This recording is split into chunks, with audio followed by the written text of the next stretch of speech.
지금부터는 2부 순서인 박규현 선생님의 강연을 들을 텐데요. 여기서 잠깐 양평자유발도르프 학교의 연역을 간단하게 소개를 좀 시켜드리겠습니다. 양평자유학교는 양평에 원래 있던 발도르프 유아교육기관인 햇살 아래 어린이집의 부모님들과 그리고 다른 양평 지역 주민들로 구성된 공부 모임에서부터 시작이 되었습니다. 이분들이 이제 공부 모임을 하다가 그 어린이집을 졸업한 아이들이 갈 수 있는 학교를 만들자 이런 생각을 가지고 의기투합을 하셔서 그럼 학교를 만들려면은 무엇보다도 가장 필요한 것은 교사라는 생각을 했습니다. 그래서 교사를 직접 양성할 수 있는 그런 프로그램을 만들자 이런 아이디어를 내어서요. 그 아카데미를 만들었습니다. 그래서 그 아카데미를 통해서 수업을 받으신 분들이 양평자유학교의 교사가 되셨고요. 그렇게 작년에 학교가 개교해서 1년 반 정도 됐죠. 지금 작년 3월 3일에 개교를 했거든요.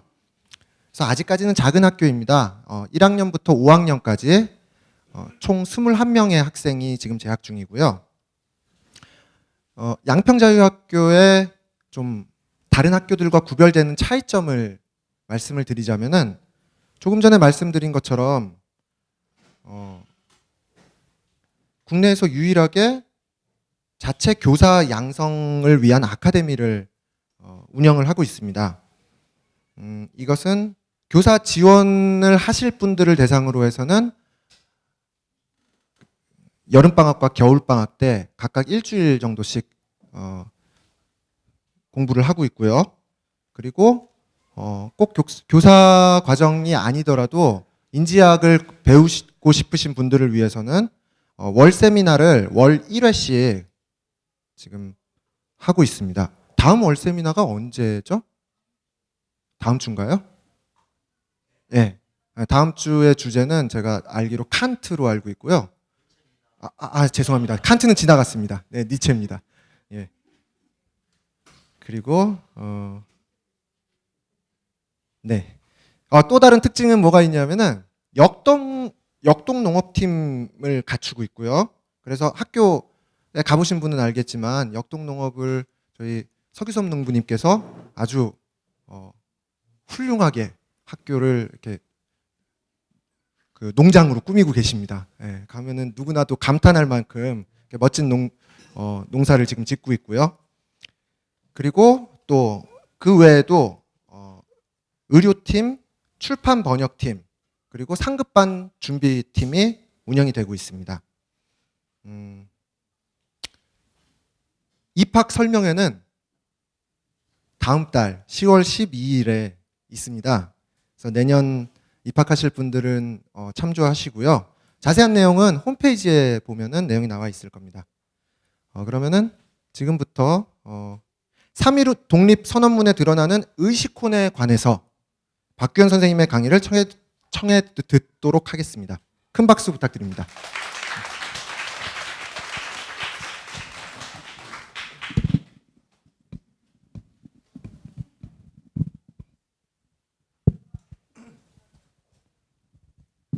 예, 반갑습니다. 방금 소개받은 양평발도르프학교의 박규현입니다. 박수 안 치셔도 됩니다. 제가 조금 양해 말씀부터 드리고 시작하겠습니다. 30분에 시작하자고 했는데 지금 오셨잖아요. 그래서 그렇지 않아도 저한테 배당된 시간이 지금 딱 1시간이었는데 시간이 좀 많이 쪼들릴 것 같아요. 예. 제가 오늘 얘기하려고 하는 주제에 비해서 사실 1시간이라고 하는 시간 자체가 너무나 짧은 시간입니다. 그래서 미리 좀 양해 말씀을 드리자면, 그런데 오늘 제가 3.1 운동에 어떤 의미가 있다는 것을 어쨌든 결과적으로 납득할 수 있게끔 말씀을 드리려고 하면 앞에 좀 깔리는 배경에 대한 것들을 할 수 없이 할 건 다 해야 되는데 시간은 자꾸 할 건 많으니까 두 가지 양해를 드리겠습니다. 첫째, 촉새처럼 말이 좀 빨라질 수밖에 없다. 요까지만 천천히 얘기하고 빨리 말하겠습니다. 그리고 그 시간은 한 10분 정도 오버할 수밖에 없겠다. 미리 양해 말씀드리고요. 그 다음에 내용이 폭과 너비가 이렇게 있다 보니까 자세한 설명을 드리지 못하고 가령 주역이 참 위대한 동양사상이지만 그거를 완전히 진화시키는 정력이란 게 나왔습니다. 그럼 주역이 뭔지도 모르고 정력이 뭔지도 모르는 분들이 그 내용이 뭔데 궁금증을 가지실 수 있는데 그런 부분에 대한 세세한 설명들은 건너뛸 수밖에 없을 것 같아요. 그래서 큰 흐름들을 짚어서 말씀드리는 거로 주어진 여건에서는 이제 그 정도로 만족을 해야 될 것 같습니다. 그래서 그것만 좀 양해를 해주시고 그래서 세부적인 부분들은 하나 약속드릴 수 있는 것은 오늘 제가 그 오전 강의 비롯해서 오후에 벌어지고 있는 이 강의들에서 세세하게 설명돼야 될 부분들 반드시 기록으로 보충하고 읽을 수 있는 형태로 만들어서 여기 오신 분들이 공유할 수 있고 또 세계 발도르프 가족들한테도 전달될 수 있도록 후속 작업을 하도록 하겠습니다. 그 약속을 드리면서 오늘 강의 시작하도록 하겠습니다. 이제부터 빨라집니다.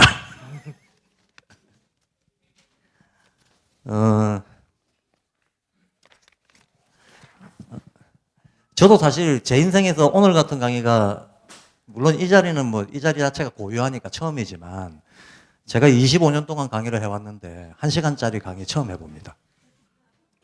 이렇게 호흡이 짧은 강의를 안 해봤다는 거죠. 그래서 할 수 없이 조금 평소에는 제가 뭘 보고 강의하는 법이 없는데 조금 메모를 해왔습니다. 불편하더라도 좀 보면서 하겠습니다. 제 강의의 전체적인 흐름은 이렇습니다. 먼저 발도르프 교육의 핵심적인 키워드는 자유입니다. 자유. 근데 우리가 알고 있는 정치 경제적 의미의 자유가 아니라 의식적인 의미의 자유를 얘기하는 겁니다. 그래서 이 자유의 조건이 뭔가에 대해서 슈타이너가 1894년도에 자유의 철학이라고 하는 책에서 너무나 잘 정리를 해뒀습니다. 그래서 첫 번째는 제가 그 자유의 철학에 나온 슈타이너 얘기를 좀 요약하면서 자유의 조건이 뭔가, 슈타이너 철학의 인지학의 기본적인 특징이 뭔가에 대해서 좀 말씀드리겠습니다. 그 다음에 2장으로 넘어가서는 동양사상이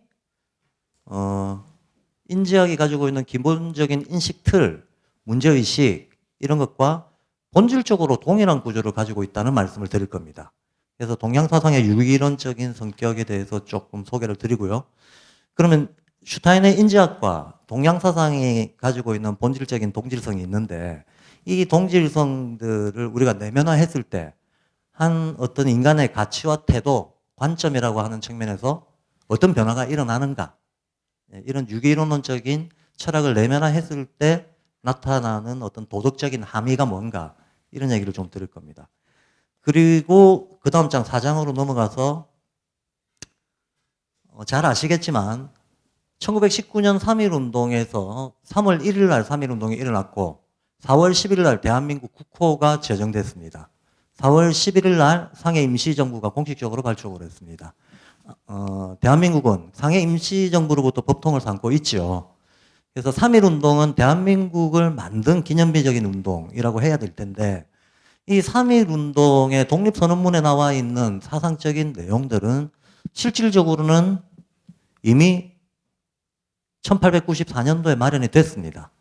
1894년도가 제가 조금 전에 자유의 철학이라고 하는 걸출한 인지학이 스타트한 어떤 책이 나온 해다라고 말씀을 드렸는데 똑같은 해에 조선에서는 동학농민운동이 일어났습니다. 그래서 참 이거는 우연이라고 보기에는 너무나 필연을 가장한 우연인 것처럼 보여지는 일입니다. 1894년도에 동학농민운동이 일어났고 그 해에 자유체력이 나왔고 1919년도에 3.1운동이 일어났고 그 해에 발도르프 학교가 세워졌습니다. 마치 동서에서 어떤 신호를 주고받기라도 한 듯이 이런 같이 가는 흐름들이 있었습니다. 그래서 3.1 운동의 어떤 사상적인 전조로서 동학 사상이라고 말할 수 있는 시주천, 인내천이 가지고 있는 의미에 대해 가지고 좀 봐야 될 것 같습니다.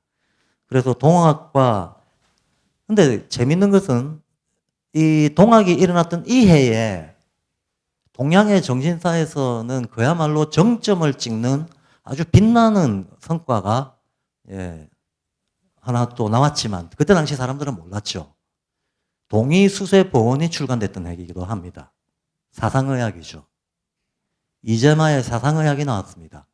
그리고 이재마의 사상의학이 나오기 바로 10년 전 3000년간 동양의 경전의 역할을 해왔고 동양 문명의 설계도라고도 얘기할 수 있는 주역을 완전히 한 단계 업그레이드 시키는 새로운 어떤 괴상이 조선의 일부 김항이라고 하는 분에 의해서 출연했습니다.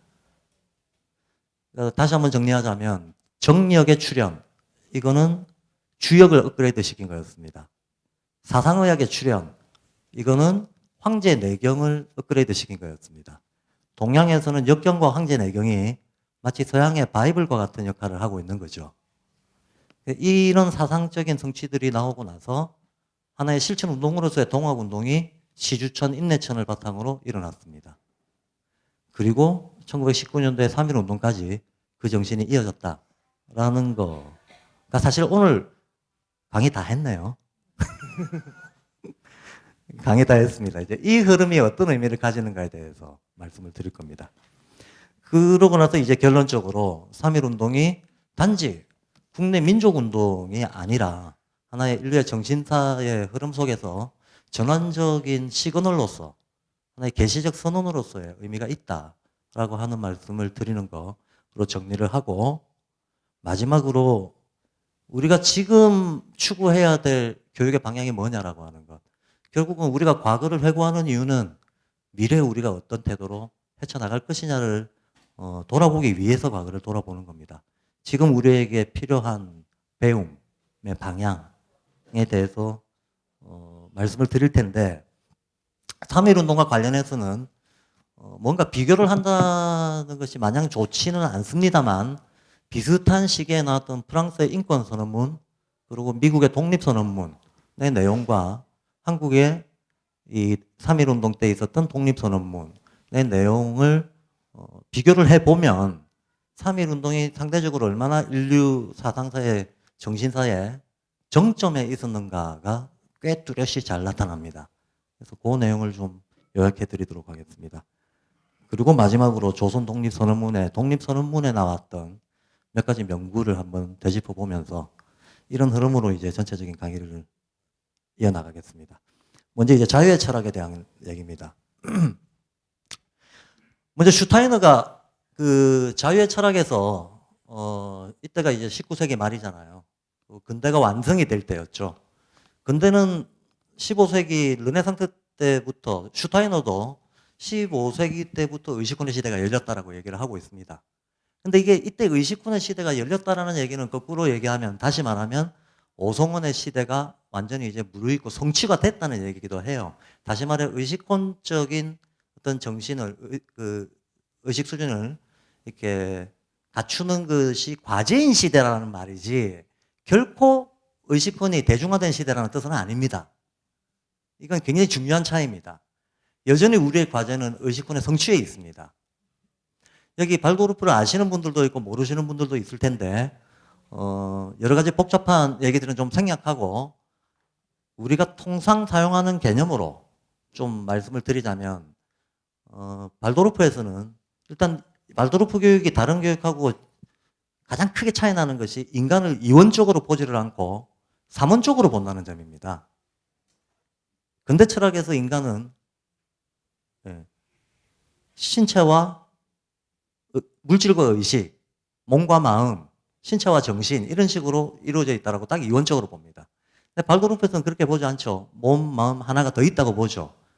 영적인 거, 얼이라고 말할 수 있는 이 삼원을 갖추고 있어서 이걸 전면적으로 개발하는 것이 교육의 과제다라고 얘기하고 있다는 점에서 기존의 다른 철학들하고는 많이 다른 겁니다. 많이 다른데, 그래서 발도르프가 이렇게 인간을 삼원적으로 보는 근거를 어디에서 가지고 오는가 하면 이제 조금 이따가 말씀을 드리겠지만 유기이론론에 대해서 미리 좀 말씀을 드리겠습니다. 유기이론론이라고 하는 것은 유기적인 이론이라는 말이잖아요. 유기적이라고 하는 것은 마치 어떤 생명체가 그러하듯이 서로 분리되어 있는 것 같은 어떤 부분들이 그야말로 그 질서 있게 하나의 질서를 이루고 돌아가면서 상호작용을 일으키면서 한 생명 단위인 것처럼 활동을 할 때 우리가 그걸 유기적이라고 얘기를 하는 거죠. 간단히 말하면 자연과 인간, 인간과 우주, 우주와 자연이라고 하는 이 큰 단위들이 뗄래야 뗄 수 없이 하나로 묶여 있다라고 하는 생각인 거죠.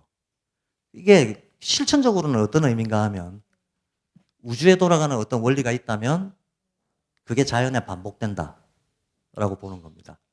그럼 자연에 돌아가는 원리가 있다면 이것이 인간의 심신에 반복된다라고 보는 겁니다.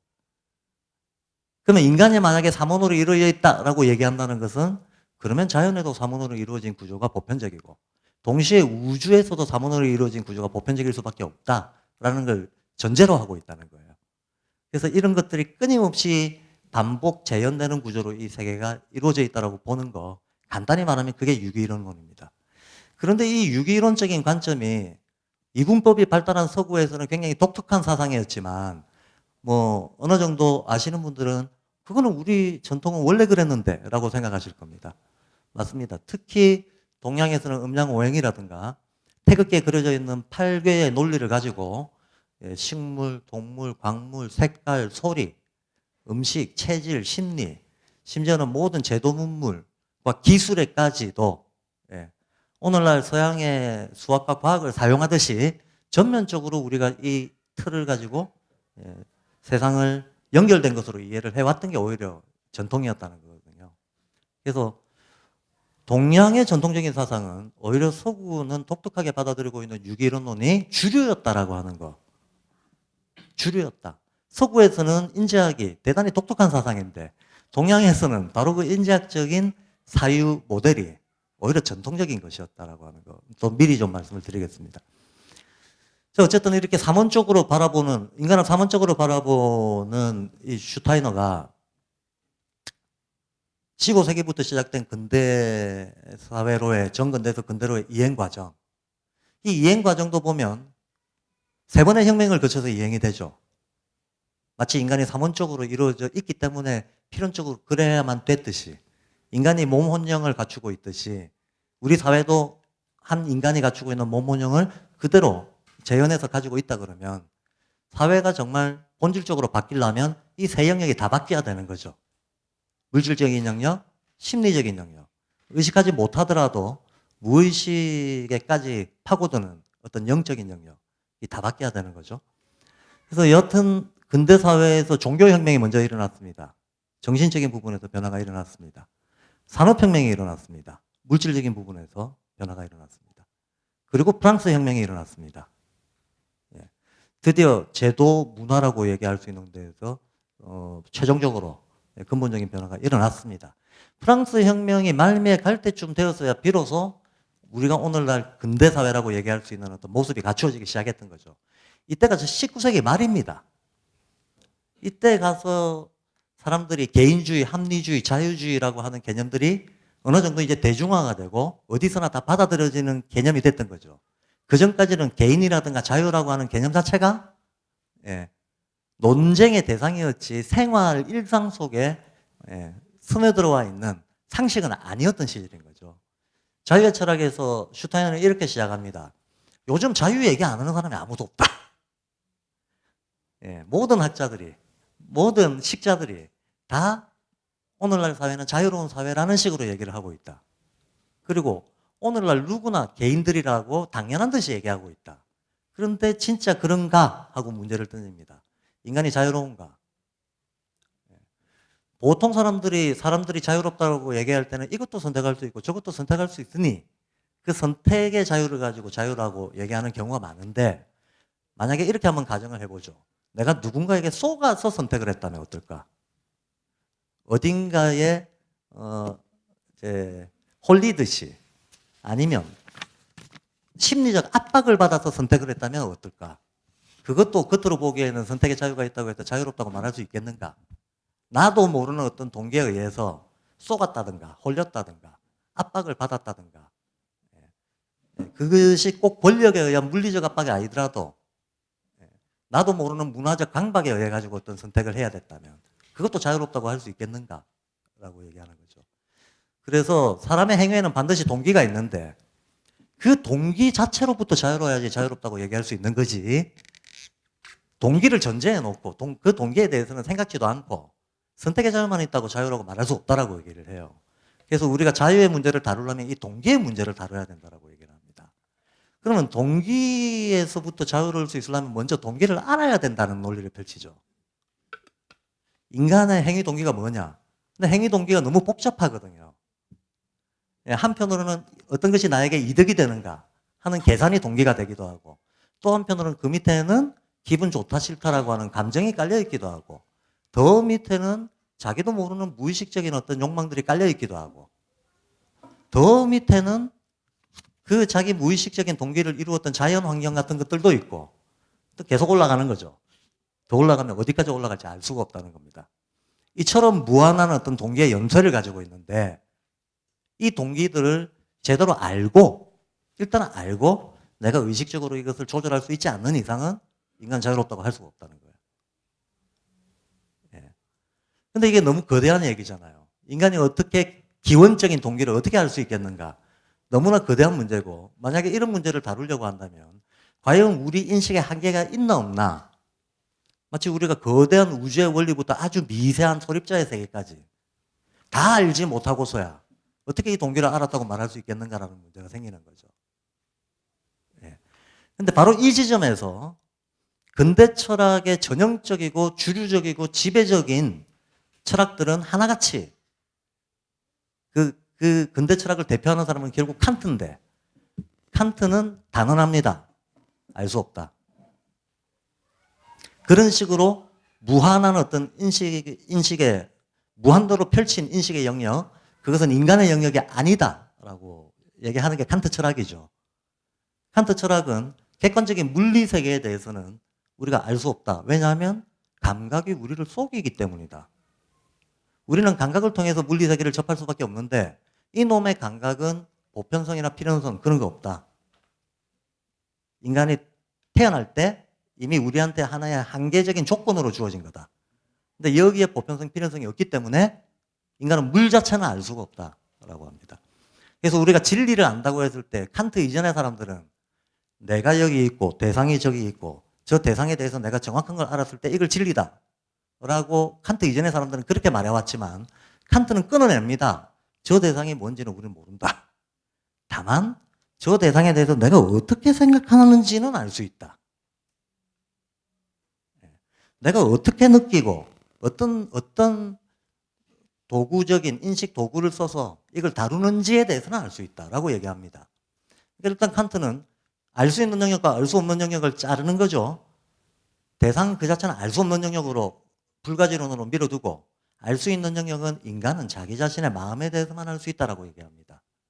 그런데 칸트는 이렇게 대상 세계에 대해서만 자른 게 아니고 또 다른 한편의 세계에 대해서도 잘라버립니다. 아래쪽으로는 물리적 세계에 대해서 알 수 없다. 위쪽으로는 신의 세계에 대해서도 인간은 알 수 없다. 네. 물리적 세계도 불가지의 영역이고 신의 세계도 불가지의 영역이다. 우리는 그냥 우리의 세계만 알 수 있다. 인간 마음의 세계만 알 수 있다. 이게 이제 어쨌든 칸트 철학입니다. 그래서 칸트 철학의 결론은 어쨌든 알 수 없다를 일단 전제하는 겁니다. 사실 슈타인의 자유의 철학이 대단한 이유는 슈타인의 이전에 누구도 칸트한테 이 불가지론의 도전장을 꺼냈던 사람이 없었어요. 근데 슈타이너가 자유의 철학에서 선언을 합니다. 알 수 있다. 당연히 알 수 있다. 라고 얘기합니다.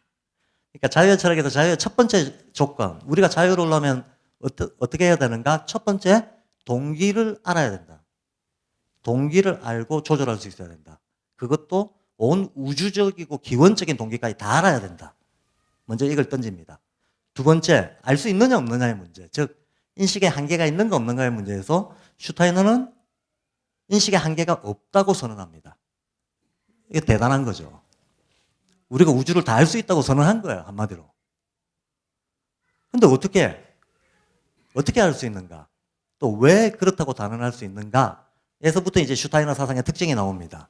만약에 유기이론론이 맞다면 우주를 구성하고 있는 원리가 인간을 구성하고 있는 원리하고 똑같다. 칸트, 왈, 인간은 자기 안에 있는 걸 알 수 있다고 했는데 인간 안에 우주를 구성하고 있는 게 다 있다. 이게 동질적이기 때문에 자기 내면만 알면 바깥도 알 수 있다는 거예요. 결론적으로 말씀드리는 거지만 인내천의 내라고 하는 것이 안내자가 아니고 즉 내자잖아요. 사람이 바로 하늘이다. 사람이 바로 우주다. 동일한 사상입니다.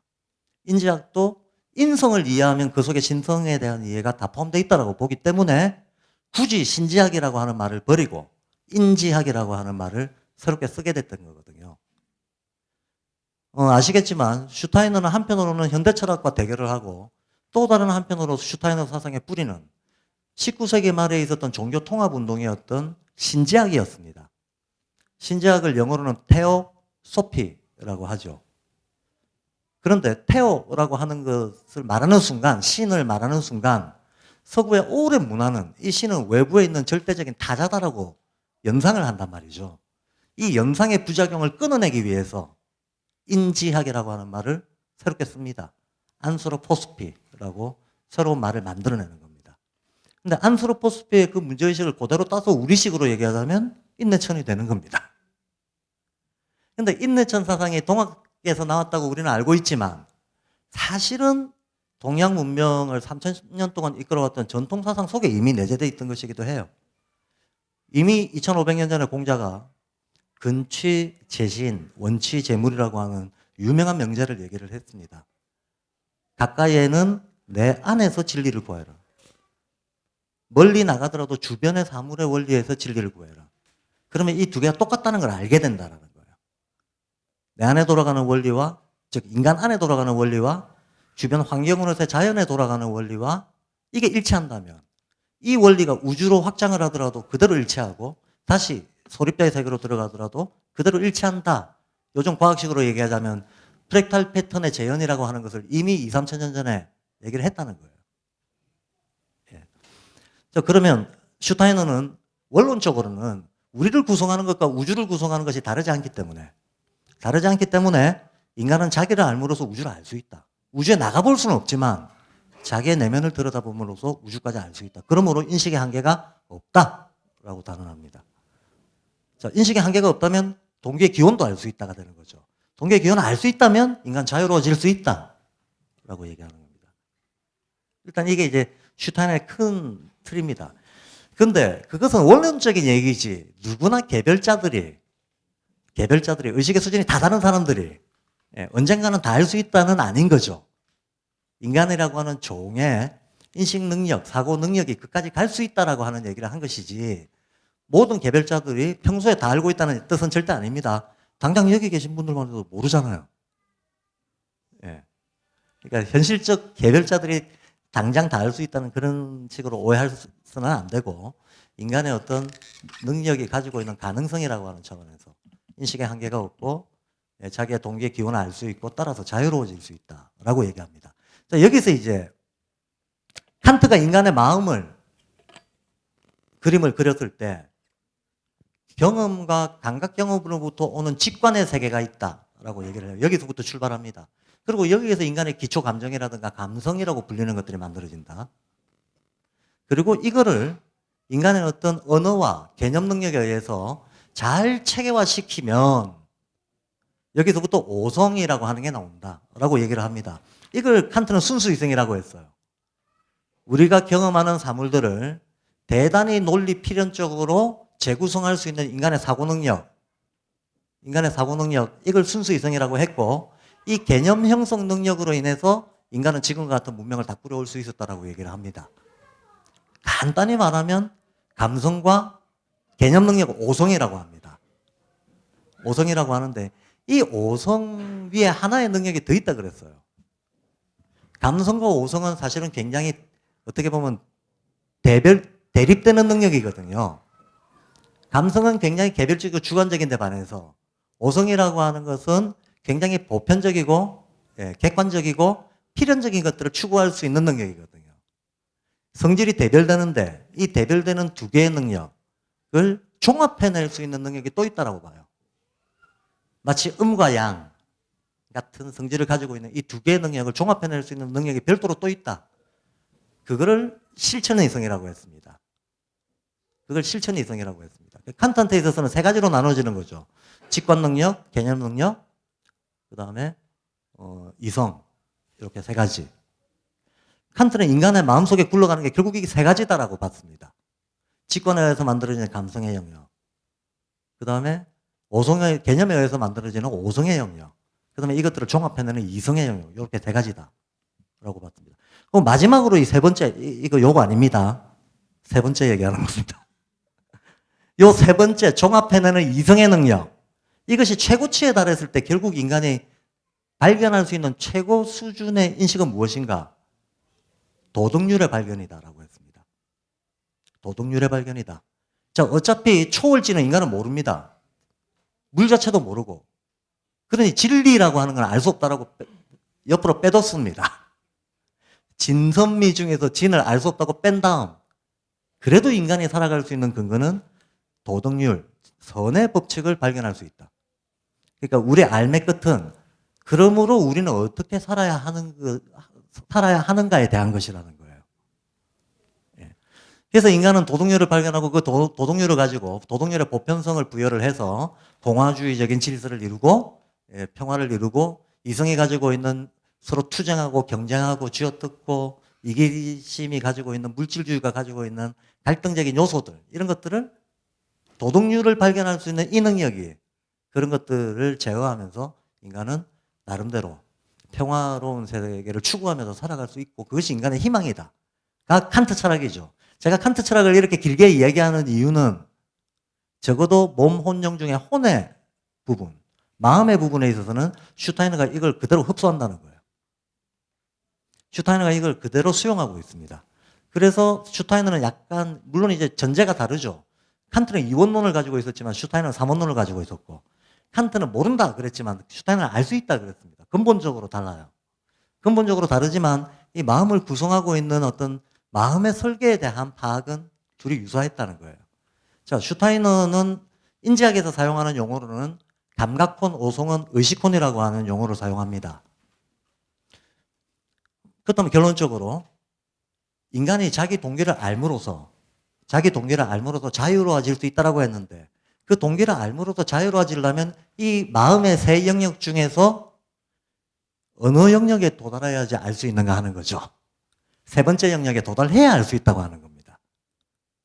감성의 단계를 거치고 논리와 이성의 단계를 거치고 이것들을 통합하고 상대화시켜서 진화시킬 수 있는 이런 정도의 수준에 갔을 때 비로소 인간은 자기의 기원적 동기를 알 수 있고 따라서 자유로워질 수 있다. 이 영역을 의식혼이라고 부릅니다. 인지학에서는 바로 이 영역을 의식혼이라고 부릅니다.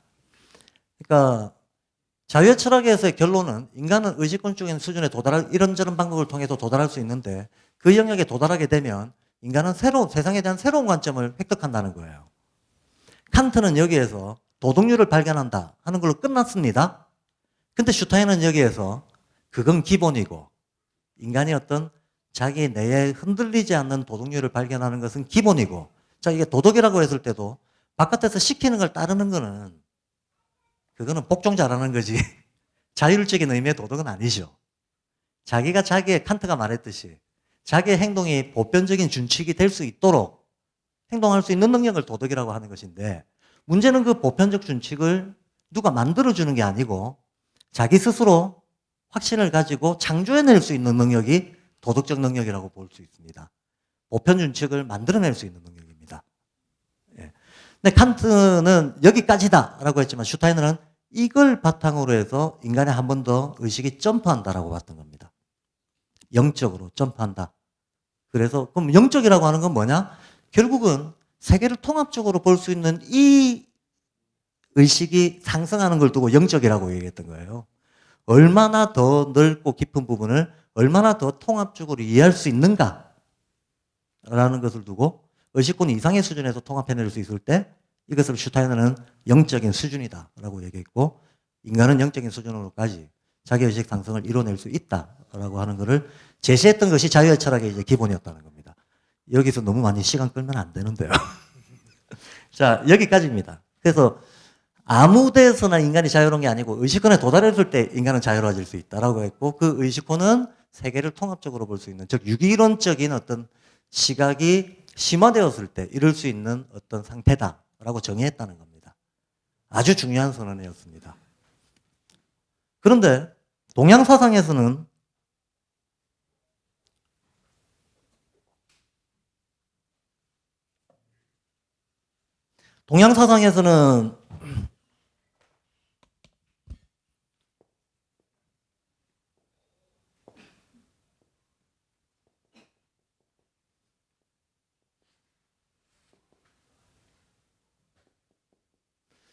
동서남북을 일단 이렇게 그리니까 약간 헷갈리시는 분이 있을 수 있겠는데 우리가 보통 학교에서 보던 거하고 좌우가 거꾸로죠. 근데 동양의 전통적인 방해도는 이렇게 그립니다. 이렇게 그리는데 방위하고 계절하고 연결을 시키죠. 우리 기준으로 봤을 때 북쪽으로 하면 춥죠. 그러니까 북쪽은 겨울이라고 연결을 시키죠. 그럼 따라서 남쪽은 여름이 되는 거죠. 그리고 동쪽은 봄이 되는 거죠. 그리고 서쪽은 당연히 가을이 됩니다. 이래놓고 이걸 우리는 오행이라는 개념에 연결을 시키죠.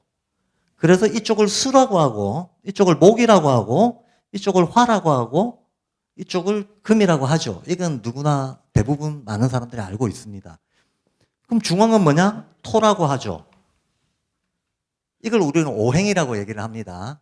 그런데 사실은 이 오행이라고 하는 개념 자체가 원래는 천문학에서 나오는 개념입니다. 오행이라는 말 자체가 오행성이라는 뜻이잖아요. 이 태양계 안에서 지구에 영향을 미치는 주요 행성들이 7개가 있는데 거기에는 해, 달, 그 다음에 목, 화, 토, 금, 수성 7개죠. 이 해와 달을 음양이라고 하는 거죠. 그래서 이거는 지구에 상수적인 영향을 준다라고 보고 목, 화, 토, 금, 수성 이 5개가 이 상수의 음양의 영향을 받으면서 지구에 영향을 미친다라고 보는 거죠. 그러면 5개 행성이 음양의 영향을 받아가지고 지구에 영향을 미치니까 총 10개의 어떤 덩어리진 에너지장 같은 것들이 지구에 계속 서로 순환하면서 쏜다라고 보는 거죠. 총 10개의 거대한 에너지장이 지구에 쏟아진다. 따라서 그렇다면 자연의 어떤 사물의 변화 과정들도 10단계가 될 것이다. 라고 봐서 10천간이라고 하는 아이디어가 나오게 되는 겁니다. 10천간이 다시 구체적인 사물로 들어갔을 때는 조금 더 분화돼서 12단계로 변화돼서 나온다. 이게 12지지인 거죠. 그래서 동양에서는 대기는 10단계로, 대지는 12단계로 변한다. 이 대기의 변화와 대지의 변화가 어우러진 상호작용, 그게 우리가 결과적으로 우리 인간이 감각 경험적으로 알게 되는 어떤 환경의 변화다라고 보고 있습니다. 그런데 그 출발점은 음양과 오행인 거죠. 그리고 오행이 실제로는 오행성에서 즉 천문학에서 비롯되었지만 인간한테 이것이 나타날 때는 가장 대표적으로 시공간으로 나타날 때는 사계절이라든가 동서남북의 기운으로 나타난다. 이렇게 보는 겁니다. 그러니까 계절적으로 봄이 방위적으로는 동쪽하고 깊은 상관성이 있는데 그것이 태양계에서는 목성의 기운하고 깊은 상관성이 있다라는 방식인 거예요. 그리고 이쪽의 영향을 많이 받았을 때에 나타나는 색깔은 청록색이고 그 다음에 이쪽의 영향을 많이 받은 동물들은 포유류들이고 이쪽에 영향을 많이 받은 식물은 떡갈나무 같은 것들이고 이게 사람의 감정으로 나타났을 때는 희로애락 중에서 노기로 나타나고 이것이 어떤 숫자와 연관이 되었을 때는 3이나 8로 나타난다. 제가 지금 한정없이 늘어서 얘기할 수 있는데 이게 바로 유기이론론이라는 거예요. 유기이론론이다. 시간의 개념, 공간의 개념, 어떤 광물, 식물, 동물의 어떤 상태, 인간의 심리와 생리의 상태 이것들이 질서 있게 연관되어 있다라고 하는 것을 동시에 밝히는 겁니다. 자, 그러면 나머지 것들도 생략하겠습니다. 이하 동문 방식으로 그렇게 연관지어서 생각을 하고 있습니다. 그래서 동양에서는 음양오행이라고 하는 틀을 이용해서 동양적인 의미의 유기이론론을 3000년 동안 해왔던 거죠. 그런데 슈타이너도 인간이 왜 삼원인가를 얘기하면서 슈타이너 이렇게 설명합니다. 슈타이너한테서도 아카샤 연대기라고 하는 우주의 역사를 다루고 있는 책이 있어요. 그 책에 보면 슈타이너는 만약에 지구에 사계절이 있다면, 우리 인간에게 지구의 1년이 사계절로 경험이 되는 거라면 이 지구를 한 명의 사람으로 놓고 보자면 이 우주에도 사계절이 있다. 지구가 겪는 사계절이 있다라는 거죠. 그럼 지구가 겪는 사계절을 슈타이너는 뭐라고 이름을 붙였는가 하면 여기를 토성기, 여기를 태양기, 여기를 달기, 여기를 지구기라고 이름을 붙였습니다. 슈타이너가. 이름을 붙이고 현재 우리는 이 지구에 와 있다. 현재 지구는 여기에 와 있는 거다라고 봅니다. 그러면 인간이 왜 3원인가 하면 1번, 2번, 3번에 있었던 어떤 우주의 기운들이 인간한테 들어와서 인간을 구성하고 있다는 거예요. 그래서 3원이다라는 겁니다. 그러면 우주에서 이 토성기라고 말할 수 있을 때 이때 만들어진 어떤 에너지 덩어리가 있는데 그 에너지 덩어리를 이름하여 물체라고 부른다라고 얘기합니다. 폴라리스, 물체다. 여기서 물체라고 하는 게 나왔다. 이거 노트 안 하셔도 됩니다. 나중에 자료로 다 드리겠습니다. 여기서 에테르체라는 게 나왔다. 여기서 아스트랄체라는 게 나왔다. 그래서 요 세 가지가 어우러져 가지고 지금의 인간한테 들어와 있다. 그래서 인간이 삼원적이 됐다라고 얘기를 해요. 삼원적이 됐다라고 얘기를 합니다. 한마디로 우주적인 발달론에서 끌어가지고 그대로 인간의 존재론을 설명하고 있는 방식입니다. 그리고 이러한 설명 방식은 동양도 똑같습니다. 동양도 똑같은 방식으로 설명하고 있습니다. 그래서 인간에게 체, 지, 덕, 성명정, 정기신 이런 것들이 있다라고 설명합니다. 그리고 그 어떤 성격에 대한 이해도 동일하다. 자, 여기까지가 이제 제가 동양사상의 인지학과 동일한 유기이론적인 성격을 가지고 있다라고 하는 걸 좀 말씀드리는 부분이고요. 문제는 이제 이런 유기이론론을 우리가 가졌을 때 어떤 효과가 나타나는가. 이런 유기이론은 세계가 정말로 유기이론적으로 이렇게 연결이 돼 있구나라고 하는 것을 가졌을 때 인간이 가지는 어떤 인식 전환의 효과가 뭐냐라고 하는 겁니다. 단적으로 얘기하자면 딱 이겁니다. 세계와 내가 분리되어 있다는 생각이 없어진다는 거예요. 나 따로 세계 따로라고 우리는 늘 생각하는데 이게 따로일 수가 없다는 걸 알게 된다는 거예요. 자연이 망가지면 나도 망가지고 우주의 변화가 생기면 나도 변하고 또 거꾸로 내가 변하면 자연도 변하고 우주도 변하고 이 상호작용이 개방적으로 열려 있다는 걸 알게 된다는 겁니다. 그래서 우리는 언어를 배우면서 의식의 장난에 의해서 주체와 대상, 세계와 나, 너와 나 이런 어떤 이분법들을 발달시켜 왔는데 이거는 의식의 장난일 뿐이고 실제로는 그렇게 떨어져서 움직이는 게 아니라는 걸 알게 된다는 거죠. 그러면 떨어져서 움직이는 게 아니라는 걸 알게 되는 순간 소위 말하는 자리이타 남을 돕는 것이 곧 나를 돕는 것이다가 가능해진다. 원론적으로. 또 나를 발달시키는 것이 곧 세상을 위하는 것이다 라고 하는 이 상호교환이 가능해진다는 것을 알게 된다는 거예요. 그럼 우리가 이거를 정말로 마음 깊이 이걸 받아들이게 되면 소위 똘똘 뭉친 이기적 에고라고 하는 게 눈 녹듯이 사라져 버린다는 거예요. 그 결과가 바로 높은 도덕성의 출현이라는 거예요. 나와 세계를 비교 경쟁적으로 이해하지 않고 나와 세계가 자리이타적으로 나에게 이익이 되는 것이 역시 이타적인 것이기도 하다는 거. 나에게도 이가 되고 타에게도 득이 되는 이 자리이타의 어떤 세계관 같은 것들을 세계관 같은 이런 도덕적 함량이 일어나는 것이 유기이론론의 효과라는 겁니다. 그러면 만약에 우리가 전통사상이 그런 유기이론적인 성격을 가지고 있었다고 한다면 그래서 이제 조선 성리학이 그 동양에서는 뭐 우리가 흔히 유불선이라고 얘기합니다만 문명을 실질적으로 운영해왔던 것은 유교 중심이었는데 이 유교가 늘 앞세우는 인간상은 도덕군자잖아요. 오늘날은 우리가 그것이 일종의 허세 내지는 봉건적인 계급의식, 그 다음에 현실적으로 뭐 어디서나 있었던 역사적 그 억압적 과정들에 부각이 돼서 현실적 역사에서 하고 있기 때문에 굉장히 이런 것들을 비판적으로 보고 있습니다만 그 밑에 깔려있는 어떤 세계관이라고 하는 측면에 집중해서 본다면 우리는 도덕성 그 자체를 삶의 방식으로 받아들이는 하나의 태도로서 유교가 있었다라는 평가를 할 수가 있다는 겁니다. 근데 이런 유교가 훨씬 더 심화되고 확장된 게 조선성리학이었거든요.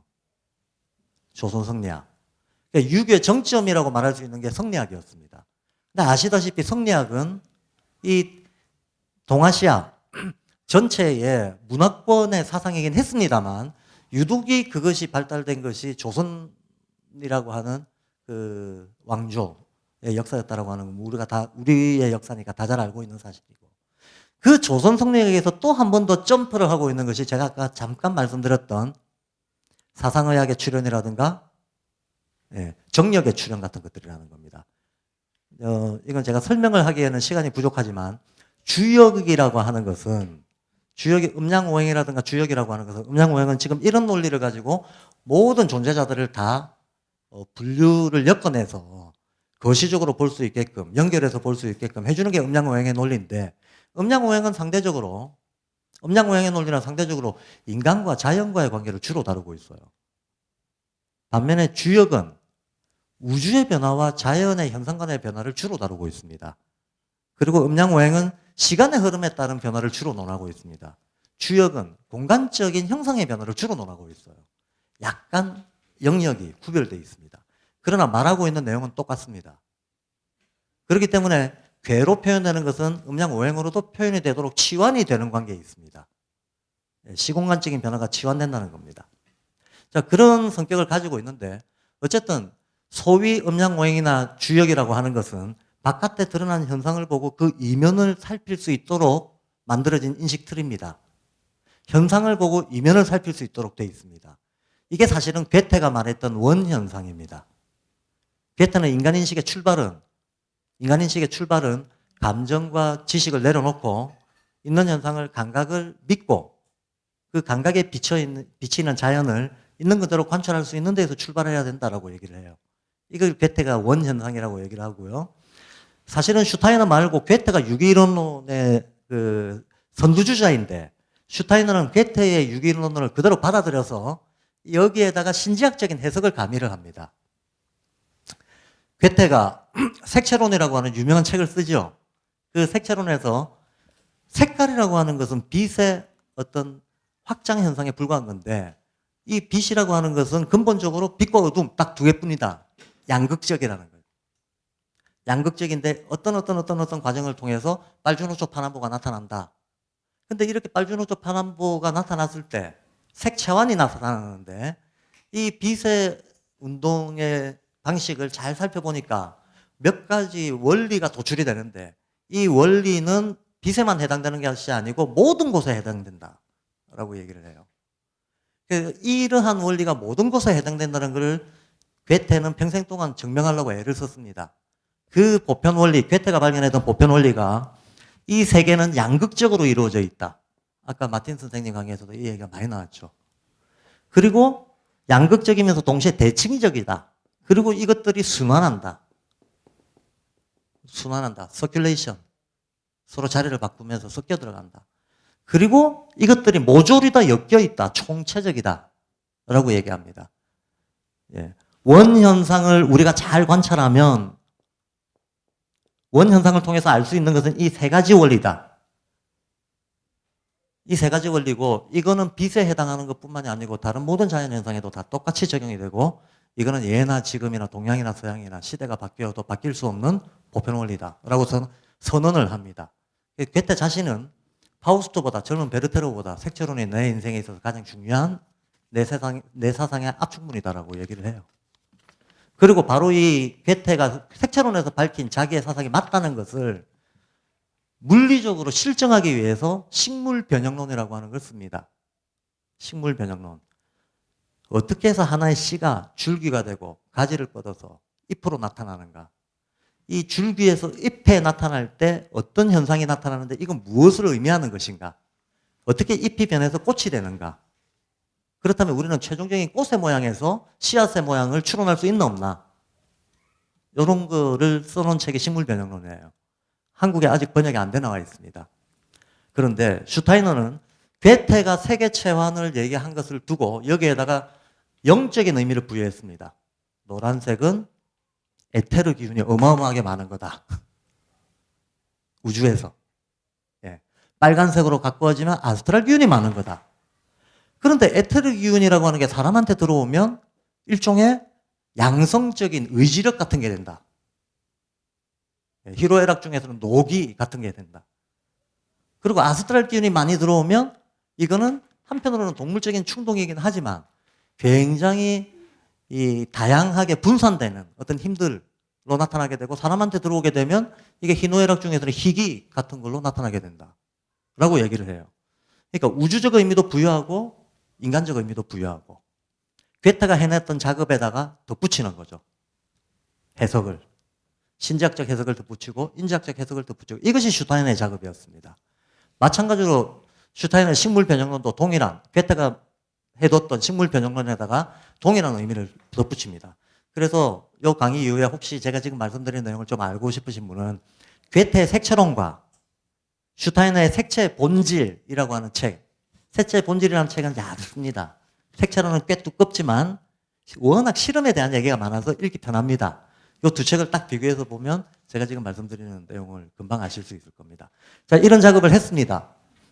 이게 이제 유기이론론인데요. 그럼 유기이론론의 결과적인 어떤 실천적인 우리 삶에 있어서의 의미는 이것이 인간의 도덕성을 올릴 수밖에 없다는 겁니다. 세상과 나의 일체감을 느끼게 해줌으로써 인간의 도덕의식을 함양한다는 겁니다. 그래서 나만을 위해서나 너만을 위해서가 아니라 비교 경쟁이나 갈등적인 어떤 호성심 이런 에고적인 거를 강화시키는 게 아니고 거꾸로 전체 보편성을 위해서 우리가 무엇을 할 수 있는가라고 하는 보편 가치의 추구, 영적인 가치의 추구라고 하는 쪽으로 인간 의식을 상승시키는데 의미가 있다라고 보는 거죠. 도덕에 대한 얘기를 조금 하겠습니다. 동양에서 도라고 하는 이 개념은 원래적인 의미는 자연의 길이라는 뜻이죠. 자연이 굴러가는 방식, 이걸 도라고 합니다. 그럼 덕은 절대로 옥편 찾아보시면 내용을 알 수 없습니다. 옥편에는 덕이라고 나옵니다. 그래서 내용을 알 수가 없는데 덕이라고 하는 것은 이 도가 사람한테 내면화됐을 때 가지는 태도를 덕이라고 합니다. 한마디로 이거는 자연의 길이고 이거는 이 자연의 길이 인간에게 내면화됐을 때 인성으로 나타나는 방식을 얘기하는 겁니다. 이건 사람의 길입니다. 결국은 도덕이라고 하는 이 말 자체가 실제로는 인성과 물성이 다르지 않다. 만약에 인성과 물성이 다르지 않다면 인성, 물성 하나 더 나가서 신성에 이르기까지 이것이 같이 굴러간다라고 하는 것을 이미 개념 자체가 보여주고 있는 말입니다. 근데 제가 지금 오늘 이미 약속된 시간이 거의 많이 갔기 때문에 제가 준비한 내용을 다 전달을 해드리지는 못하는데요. 언젠가 기회가 있다면 창세기가 두 종류가 있죠. 구약 성경의 창세기가 있고 요한복음의 창세기가 있습니다. 요한복음에 나오는 창세기는 태초에 말씀이 있었고 하나님과 함께 계셨고 이 말씀은 곧 하나님이시다. 이렇게 시작합니다.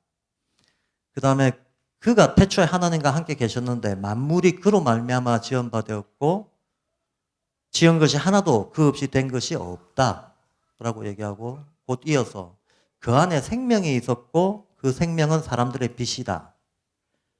빛이 어둠을 비치되 어둠이 깨닫지 못했다. 이게 요한복음에 나오는 창세기의 1절부터 5절까지 1장 1절부터 5절까지의 내용입니다. 그런데 정말 저한테 시간이 조금 더 허락되었으면 하는 마음이 간절하긴 한데요. 주역 계사전에 이와 똑같은 내용이 있다는 거 혹시 아십니까? 주역 계사전에 주역의 경문에 대해서 공자님께서 해설을 한 10개의 참고서가 있는데 그중에 맨 첫 손에 꼽히는 계사전에 보면 경곤이 정의하고 즉 하늘과 땅이 바로 서고 고지 내정한다. 어떤 큰 울림이 있어서 이 하늘과 땅의 섬으로 인해서 생긴 효과가 무엇인지를 알린다. 그 다음에 윤지풍화하고 비와 바람이 이걸 적셔서 일월이 운행한다는 것은 빛이 생겼다는 거예요. 빛이 생겨서 이란 일시한다. 생명 변화가 일어났다는 겁니다. 생명 변화가 일어났고 이로부터 건도 성남하고 곤도 성녀한다. 즉 사람이 태어났다는 거예요. 이 흐름은 묘사가 비슷한 게 아니고 순서가 똑같습니다. 묘사라고 하는 차원에서 비슷한 게 아니고 논리적인 절차와 순서를 정확하게 똑같이 묘사하고 얘기하고 있다는 거예요. 근데 이게 한편으로 보면 놀랍지만 또 다른 한편으로 보면 전혀 놀랍지 않습니다. 왜냐하면 구석기에서 신석기로 넘어갈 때 교류 없이도 넘어갔다 그랬잖아요. 정근대에서 근대로 넘어올 때 교류 없이도 넘어왔습니다. 이재마와 슈타이너는 만난 적 없어요. 그럼에도 불구하고 비슷한 시기에 비슷한 사상이 동서양에서 출현할 수 있었다는 겁니다. 예, 그런 점에서 그것이 당연한 거라고 본다면 이건 놀라운 사실이 아닙니다. 예, 그걸 당연하다고 우리가 받아들일 수 있다면 전혀 놀라운 사실이 아니다. 복음서에 나온 것과 이 주역에 나온 것이 동일한 내용을 서술하고 있다는 것은 어떻게 보면 우리 개별자들이 잘 몰라서 그렇지 오히려 역사의 필연적인 법칙이다라고 볼 수 있다는 거예요. 여기까지 말씀을 드리고 나서 바로 이제 시간이 부족하니까 3.1 운동에 대한 얘기로 넘어가도록 하겠습니다. 3.1 운동이 가지는 가장 큰 의미는 그리고 역사의 전환점이 됐다라고 평가할 수 있는 이유는 가장 도드라져 보이는 것이 3.1 운동은 인류 역사상 처음으로 어떤 폭력과 무력에 의한 억압을 평화적인 방법으로 극복해 보려고 했던 거예요. 어떻게 들리실지 모르겠지만 이건 그때 당시로서는 말하자면 난센스 내지는 모순적인 생각입니다. 말이 안 되는 생각인 거죠. 상대가 총칼을 들고 지금 나를 죽이거나 폭력적으로 압박을 하고 있는데 눈에는 눈, 이에는 이를 우리는 당연한 것으로 생각해 왔다는 거죠. 수천 년 동안 인간은 힘에는 더 강한 힘으로 눈에는 눈, 이에는 이를 발달시켜 왔습니다. 그런데 3.1 운동은 완전히 그런 관점에 익숙한 사람들이 볼 때에는 성립되지 않는 논리를 갖다 붙인 거죠. 힘 앞에 평화로라고 하는. 근데 이때 당시에 자본주의가 근대사회가 성립하자마자 수많은 사상가들이 자본주의가 가지고 있는 폭력성, 자본주의가 가지고 있는 어떤 비인간성의 어떤 문제의식을 가졌었습니다. 언젠가 이것이 인간을 야만적으로 수탈하는 체제가 될 것에 대한 어떤 우려를 가졌던 당대 많은 지식인들이 크게 인류의 어떤 미래적인 비전에 대해 가지고 두 가지 길을 고민하고 있었습니다. 그 두 가지 길은 하나는 아까 말했던 눈에는 눈, 이에는 이라고 하는 이 논리를 확장시킨 버전이었습니다. 그리고 이 버전이 1917년 세계사에 마치 성공한 듯한 양상으로 나타났습니다. 볼셰비키 혁명이 성공했죠. 공산주의 혁명. 계급의 단결에 의한 무장폭력운동이 국가의 출현이라고 하는 양상으로 나타났습니다. 그러니까 이거는 새로운 건 아닙니다. 기존에 있었던 사실 어찌 보면 기존 세계관의 확장입니다. 부당한 억압 권력에 대해 가지고 비억압 세력들이 힘을 뭉쳐서 민중을 해방시키고 보편적인 어떤 정의가 이루어질 수 있는 기대로 나가자. 이 이상향은 있지만 일단은 힘에는 힘이라고 하는 논리로 혁명으로 세상을 바꾸자. 그것도 무력혁명으로. 라고 하는 노선이 하나 주어져 있었고 또 하나는 인류사에 그거는 그냥 몽상가들의 꿈에 불과하지. 라고 또 하나 주어져 있었던 가능성이 있었는데 이거는 18세기 칸트가 남긴 유수안이었습니다. 영구혁명론이라고 하는 게 있었어요. 영구평화론.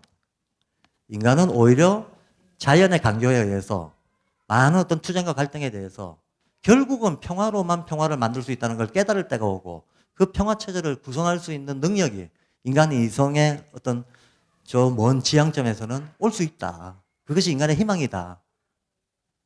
그 영구평화론의 기초에서 만들어진 게 오늘날의 유엔이고 그 전에 국제연맹이었고 이 국제연맹의 이념은 인간이 이성적으로 평화를 방법으로 폭력을 잠재울 수 있다라고 하는 어떤 상을 제시했던 거였던 거죠. 근데 이거는 그때까지만 하더라도 그거는 몽상이다라고 치부되던 시절이었다는 거예요. 그리고 그 누구도 이걸 시도하지 않았다는 거예요. 아무도 평화적 방식으로 폭력을 물리칠 수 있다고 생각도 못했고 실천도 못했다는 겁니다. 그런데 거대한 단위로 이거를 보여줬던 것이 3.1운동이었다는 거예요. 예. 아시다시피 당시에 3.1운동은 2천만 명이 인구의 모두였던 시절에 200만 명이 참가했습니다. 엄청난 규모죠. 인구에 비해서 보자면. 한 달 동안 3.1운동이 지속될 때 실제로 그 뒤로는 3.1운동이 탄압당하고 나서는 무장폭력운동, 무슨 당파운동으로 많은 분리 현상들이 일어났지만 3.1운동이 지속되는 이 기간 동안은 끝까지 사람들이 30만 명에서 40만 명 가까이 사상자가 생기는 동안에도 평화운동이 유지가 됐었습니다. 이게 놀라운 거죠. 근데 우리가 여기서 정말 역사의 미스터리가 하나 있습니다. 이렇게 많은 사람들이 나왔다면 이 사람들이 과연 지식인이었나? 이 사람들이 의식혼이었나? 하는 거예요. 이 사람들이 다들 깨달은 사람들이었던가? 아니거든요. 그냥 농민들이었거든요. 그냥 서민들이었고. 근데 어떻게 이런 사람들이 그런 거대한 집단으로서의 마치 의식혼적인 어떤 수준을 보이는 평화운동을 할 수 있었던가? 바로 이 역사 미스터리 부분이 저는 문화의 힘이라고 봅니다. 이들의 삶에 내면화되어 있었던 그 오랜 전통 속에서 내면화되어 있었던 의식의 근본이 뭐였던가? 거기에는 성리학이 있었고, 유교가 있었고, 그리고 그 바로 앞전에 인내천이 있었고, 시천주가 있었다는 거예요. 그 시천주, 인내천, 그 전에 있었던 어떤 그 공자의 사상, 또 유기이론론이 가지고 있는 도덕적 함량의 어떤 문화적인 저력, 이것들이 이미 깔려 있었기 때문에 그래서 우리나라에서는 지금 장관 경질해라라는 사태에서도 보듯이 어떤 경우에도 도덕적 시비가 걸리면 못 살아남는다. 심지어는 우리나라에서는 깡패들도 서로 찢고 뽑고 할 때 명분을 도덕으로 삼습니다. 쟤는 의리가 없어. 의리가 뭡니까? 인의 예지할 때 그 의잖아요. 그게 바로 여기가 인, 여기가 예, 여기가 지, 여기가 의입니다. 의. 이 지구기의 제일 중요한 덕성은 의리거든요. 의리. 근데 한국에서는 뒷골목 깡패들도 의리를 따집니다. 물론 진짜 의리를 알아서 따지는 거 아니죠. 그럼에도 불구하고 그걸 당연하게 여기는 문화가 있다는 거예요. 우리가 제일 마음에 자극을 받는 말 중에 하나는 아마 지금 제 세대를 포함해서 다들 공감을 하실 수 있는 얘기일 텐데 노무현 대통령을 좋아하는 사람도 있고 싫어하는 사람도 있고 정치적으로 그에 대한 평가는 엇갈리고 그럼에도 불구하고 노무현이라고 하는 인물을 떠올렸을 때 굉장히 강렬하고 상징적으로 떠오르는 그와 함께 떠오르는 문구, 대표적인 문구. 사람이 부끄러운 줄 알아야지. 사람이 염치가 있어야지, 부끄러운 줄 알아야지 라고 하는 그 한마디가 우리 국민들의 마음속에는 큰 어떤 울림을 주는 마치 내면에서 들려오는 목소리 같은 이런 역사를 우리가 가지고 있다라고 하는 것을 주목하지 않고는 그때 그 서민들이 어떻게 그런 높은 집단적인 의식혼적 수준을 발휘할 수 있었겠는가를 이해할 수도 설명할 수도 없다라는 겁니다. 그랬다는 것이 독립선언문에 잘 나타나 있다는 거예요. 독립선언문의 내용을 살펴보면 그 어디에서도 내가 지금 네가 미우니까 뺨을 한 대 때려주고 싶다. 빨리 물러나라. 안 그러면 피해 복수를 맛보게 될 것이다. 라는 말은 없어요. 그런 말이 독립선언문의 주 내용이 아닙니다. 그래서 이제 시간이 어차피 오버했으니까 최대한 빨리 끝내기 위해서 중간 생략하고 프랑스 인권선언과 미국의 독립선언문, 조선의 독립선언문 세 가지를 간단하게 요약해서 좀 비교를 해드리겠습니다.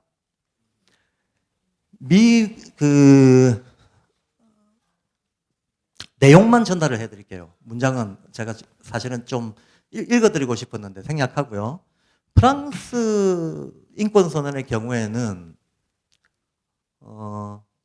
우리 민족에 대한 억압에 대해 가지고 우리는 용감하게 피를 흘리고 싸울 거고 니들의 피로 강물을 잃어버리겠다. 이게 마르세유즈 가사라는 거 아시죠? 적들의 피로 강에 흐르게 하겠다. 자, 이건 강각혼 오성훈 의식군 중에서 어딜까요? 전형적인 강각혼입니다. 예, 전형적인 강각혼이는. 그 다음에 물론 프랑스 인권선언에 오성훈적인 내용이 있습니다. 인권에 대한 내용입니다. 아주 중요하게. 합리적으로, 개인주의적으로 따져봤을 때 오늘날 우리 사회가 가져야 될 권리 개념이, 인간에게 보편적으로 적용돼야 되는 권리 개념이 이러한 것이다. 그런데 여기에 지금 어긋난 것에 대해서는 우리는 피를 흘리고 싸우겠다. 이게 사실 프랑스 인권선언의 주된 뉘앙스입니다. 미국에서도 이와 똑같은 뉘앙스가 그대로 나옵니다.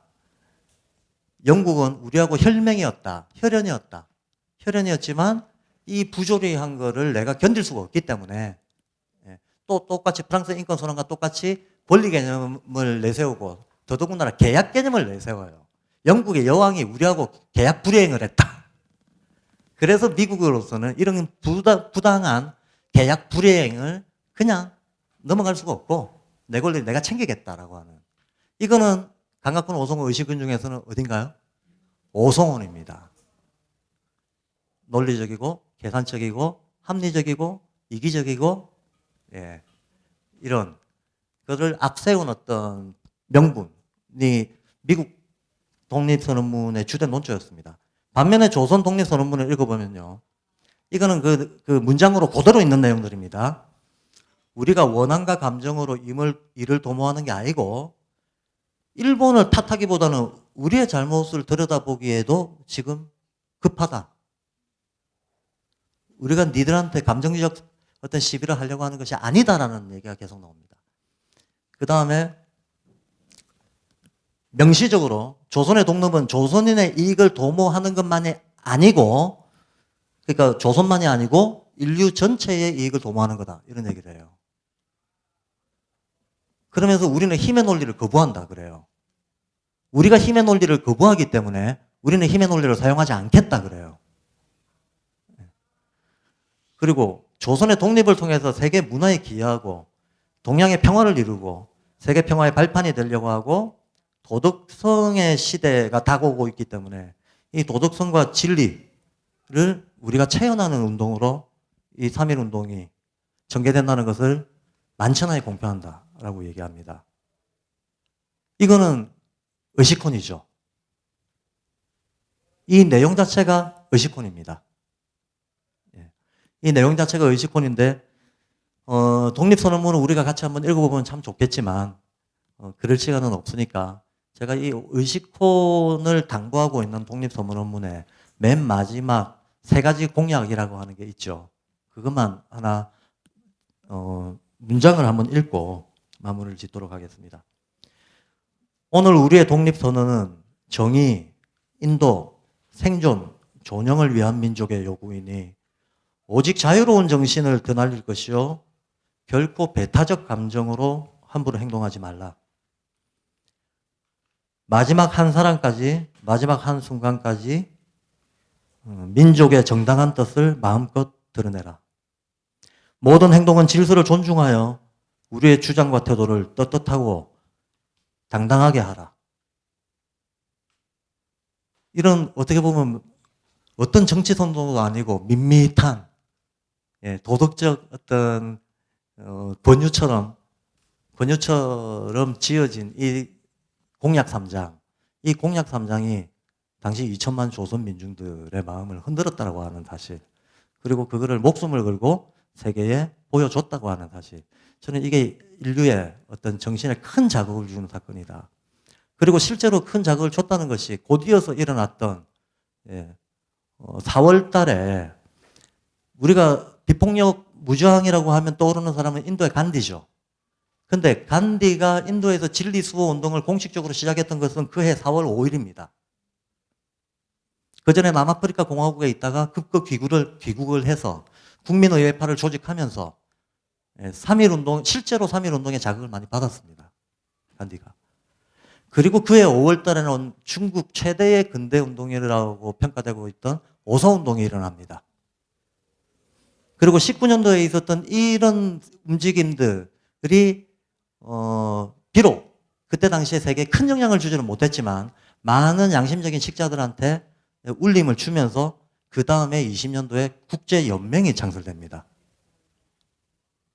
3.1 운동 자체는 무자비하게 탄압당하고 그로 인해 가지고 우리 역사의 굴곡들도 지금까지도 극복하지 못한 상처들이 있지만 이 3.1 운동은 단지 소수민족의 민족 독립운동으로서만 조명될 것이 아니라 인류사의 어떤 양심 선언을 한번 목숨을 걸고 일깨웠던 사건으로 우리가 오늘날 적극적으로 재해석을 할 때 앞에서 얘기했던 자유를 향한 교육이라고 하는 발도르프 교육의 의식혼적인 내용, 이걸 우리는 이미 우리 조상들이 먼저 이거를 실천했던 기운과 연결시켜서 재해석을 할 때 우리가 발도르프 교육도 우리 스스로 주체하고 내면화하고 현지화한 교육으로 끌고 갈 수 있는 자신감이 생기고, 또 단지 우리를 위해서가 아니고 전 세계에도 발도르프 교육이 이미 이렇게 하나의 평화운동으로 이런 실천 모델로 나갈 수 있다라고 하는 전범을 재해석해내고 또 만들어 나가고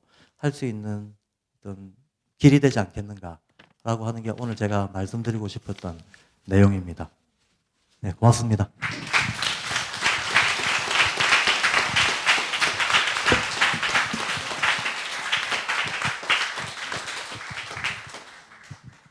네, 박 교수님 강연 감사합니다.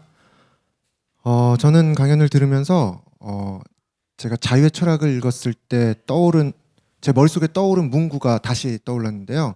그건 뭐였냐면은 그러니까 자유의 철학에 그 내용이 적혀 있진 않지만 그 책을 읽고 제 머릿속에 떠오른 겁니다. 자유로운 자는 결코 자유에 연연하지 않는다라는 생각이 들었습니다. 그러면서 동시에 떠오른 인물이 저는 안중근 의사가 떠올랐거든요. 안중근 의사가 거사를 치르고 나서 옥에 갇혀 있을 때 분명히 자유롭지 않은 상태이죠. 하지만 그분이 진정으로 자유롭지 않았을까 하는 생각이 들더라고요. 그분은 옥에 갇혀 있던, 자유롭건 자유를 박탈당한 상태이건 그것에 연연하지 않는다는 점에서 정말 자유로운 인물이었다는 생각을 하게 되었습니다.